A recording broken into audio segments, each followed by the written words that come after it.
Jefferson was the third president of the United States who wrote the Declaration of Independence. He was born in 1743 in Shadwell, Virginia. He studied law and, in 1767, was admitted to Virginia bar. He was also a member of Virginia's lower house legislature, House of Burgesses. He was gifted with political sense and other talents. He knew around 6 foreign languages. He was good in natural science and mathematics. He was a successful planter like his father and did scientific farming. He advocated education on the legislative level.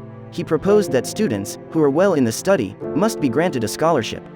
He believed that religious tolerance and separation from politics should be instituted.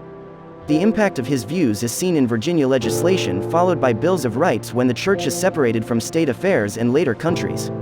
Jefferson remained ambassador of France from 1784 to 1789, the time when the Constitution was written and ratified. After returning, he was appointed as Secretary of the State and a member of the cabinet. He had strong disagreements with Alexander Hamilton, the Secretary of Treasury, over his financial plan, which became the cause of schism after.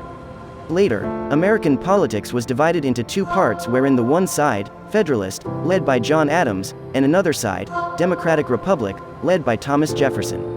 He became the candidate for the presidency after George Washington, but couldn't win, and his counterpart John Adams was elected as the second president of the U.S.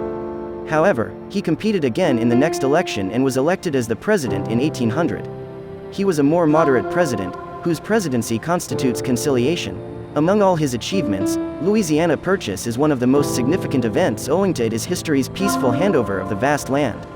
The territory was brought from France owing to Napoleon Bonaparte needing finance for the wars. The purchase was also a great success of diplomatic negotiations made by the delegates of America in France, Robert Livingston, and James Monroe. Jefferson was re-elected in 1804 as the president but didn't run again for the presidency after. He continued the set precedents of George Washington as no more than 2 terms. He died on July 4, 1826, at the age of 83.